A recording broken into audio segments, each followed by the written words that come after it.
Hey everyone, welcome to the Knights of Last Call. My name is Derek Melenda. What you're about to watch is a recent clip from a Daggerheart Livestream where we gave advice to first-time GMs who may need a little help with running Daggerheart. Enjoy. There's a couple of things I want to talk about from a GMing perspective. And the second topic I want to cover is working with the spotlight and what I call dynamic spotlight management.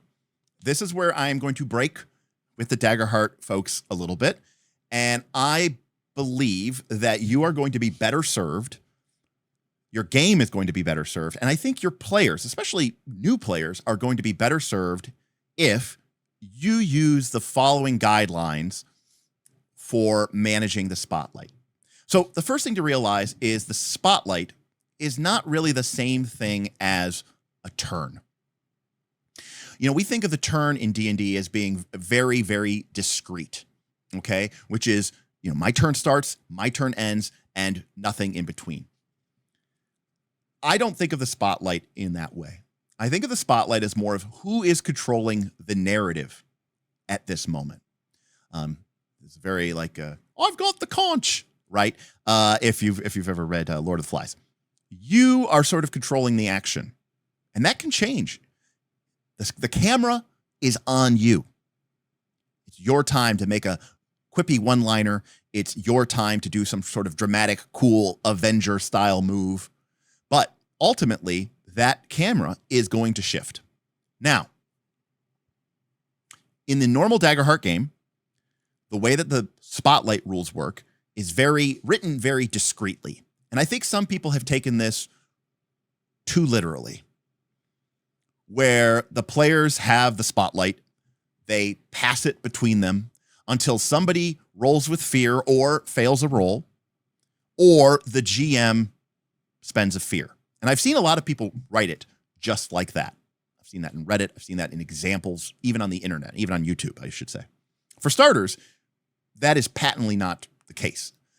The real answer is that the GM can and should take the spotlight whenever they want, but they could take the spotlight, and they will take the spotlight not only when they spend a fear or when the players roll with fear or when the players fail a roll, but also whenever the players are looking to you to see what happens, whenever the players give you a golden opportunity, or whenever there are natural consequences that would follow from the player's actions. Now, I know that might seem weird to consider these things GM moves.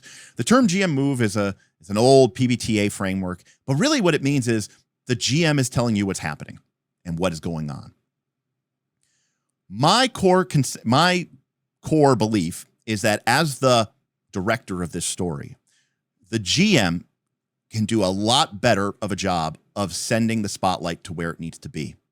And what that means is a couple of things. Number one, during combat or during moments of extreme tension, I like to control the spotlight.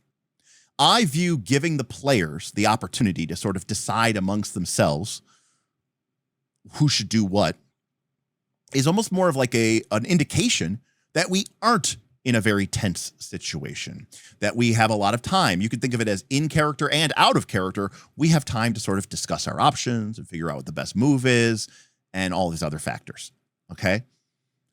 I don't think that moments of combat or, tension, a chase are those times. So as a GM, what I like to do is I control the spotlight. So for example, after a player, whether it's me or another player, PC, finishes a move or does something, similarly, I'm thinking about it in terms of a director. And I might cut to Aaron and I might say, all right, Aaron, you finish casting the fireball and it rips through the ranks of the minions. Krister, what are you doing? Because Aaron rolled with hope, and I want to keep the sort of the story moving. And I go, Krister, the fireball is streaking through the air, about to rip apart the minions. What are you doing? And Krister's like, oh, okay, I need to go. Instead of the action stopping and the players going, who should go next? Who should keep going? Do you want to go? No. Who wants to go? Do you want to go? Do you want to go? Well, I just went, but I would go again, and I would also go again. And I would also go again. I see a lot of people having all these debates about it. And then the game says things like, oh, maybe you should use an action card tracker and track how many actions people have taken, or just do none of that and just control the spotlight as the GM. Now, you can keep a mind towards fairness. If you really need help, you can maybe make little check marks about how many times a given player has taken an action. But I don't even necessarily like doing that. Man, there's a lot to talk about in this 15-minute talk of a segment. Because one of the things that I don't measure turns. I don't measure actions. I measure impact, right? I measure impact. You know, in complete fairness, I mean, this isn't really true, but let's say that you had a rogue character and you give them the spotlight and they take an action and, you know, they miss and nothing happens, right? Or something like that. And then you give them another action and they miss and nothing happens. And you give them another action and they miss and nothing happens. So they've taken 3 turns and they've done nothing. And then meanwhile, you've spotlighted the wizard 3 times and they have casted Fireball 3 times. And they have ripped through a group of minions. They blew up a bunch of standard monsters that were standing too close to each other. And they wiped out a siege engine that was being brought to bear during the fire. And you're like, okay, so they've each taken 3 actions. They've each taken 3 moves. But did they have equal weight? And the answer is no. So we need to divorce ourselves from that D&D mentality. D&D mentality is very, it's almost very conservatism, right? Like it's like, hey, I gave everybody an equal chance. You had 3 turns. You had 3 turns. Not my fault that you didn't take advantage of those 3 turns and that you missed a lot. Maybe you should make a better character and get good, son. That mentality, very bad. So this is not about giving the players opportunities. It's about giving the players actual impact. So for me as a GM, this is why just keeping check marks, I don't think is a very accurate way to do this. I'm paying attention and I want to see how much satisfaction and engagement that particular player has. If I'm watching the table and I see that their attention is starting to flag, maybe they're starting to look a little bored, boom, I might give them the spotlight right away. I was going to take a bunch of fear moves. Instead, I throw the spotlight back to them and I ask them what they're doing. If somebody has an unbelievable turn and they have a huge impact on the battlefield and there's another player who hasn't really done a lot, I'm going to go to that player. I don't care how many moves they've taken, right? I don't care that the last time I gave them the spotlight, they tried to move across the battle. You know, their action was, I move across the battlefield. Yeah, you didn't really do anything. Cool. You succeeded. You succeeded with hope. But I'm going to re-spotlight that player. I want to keep the camera on them. Okay. You know, because they didn't do anything. Imagine in a movie, if you just, the camera pans over to a character and you're like, and then it's an exciting action scene and it pans over to a character and they don't really do anything. And then it cuts back and you're like, wait, what was the point of that scene?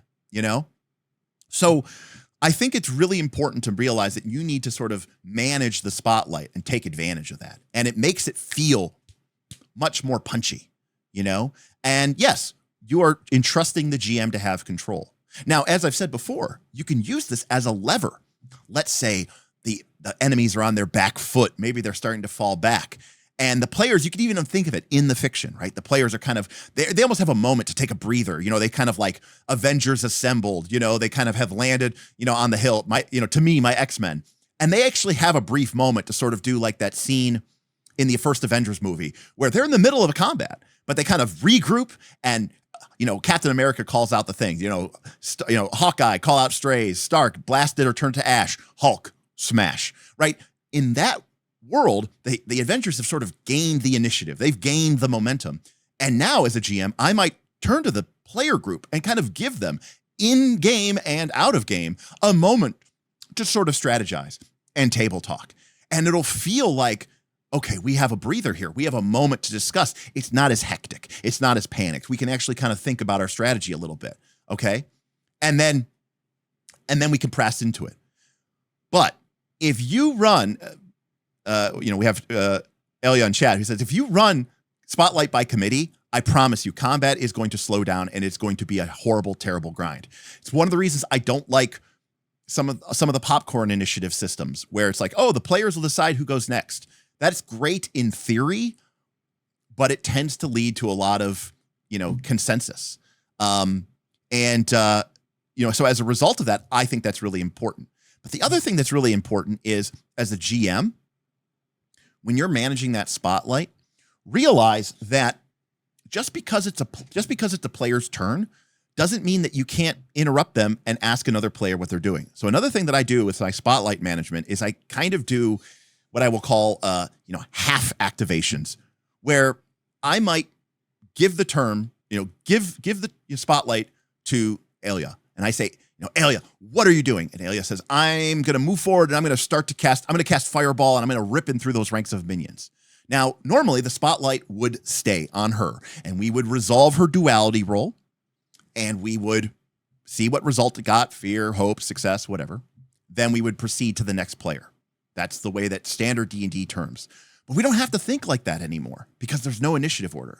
So now that I've confirmed what Elia's doing, right? And we can think of it in the fiction. She's starting to weave fire magic. It's starting to gather around her.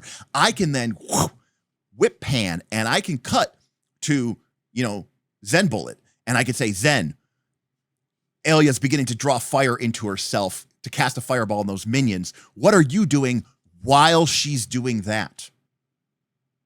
And then Zen Bullet tells me what he's doing. And then I cut back to Elia and have her make her roll. And then we see the results of that. And that informs the fiction of what happens with what Zen Bullet's doing. And we can use our spotlight management not just as a way to manage initiative, but as a way to manage the camera and a way to frame this story in a way that is exciting and it's going to make the players feel engaged and active. And if you don't know if the GM is just going to point at you suddenly and ask you what you're doing, you bet your ass you're going to be engaged, because at any minute you could suddenly be on the spot.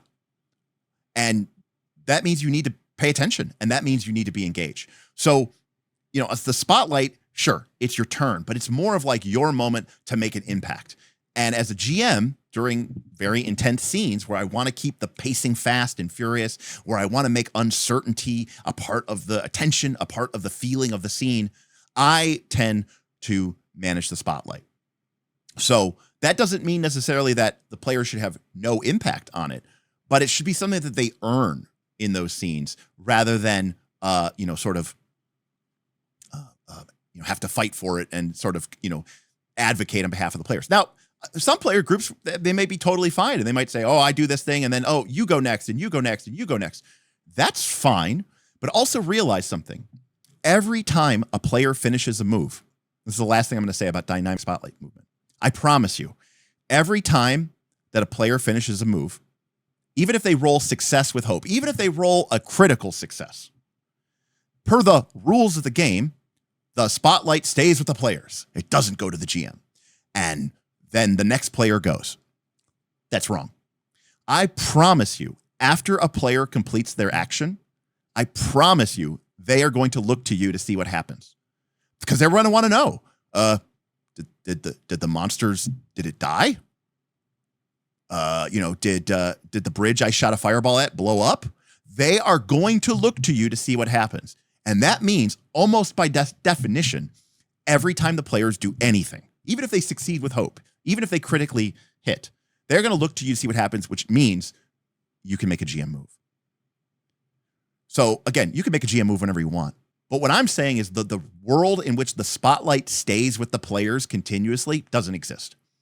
Whether you know it or not, the spotlight is always bouncing back and forth between you and the players. So as a GM, you have that ability. When the players complete a move and they look to you to see what happens, make a move. You could technically make whatever move you want. I recommend making a soft move. We'll talk about that in a later video.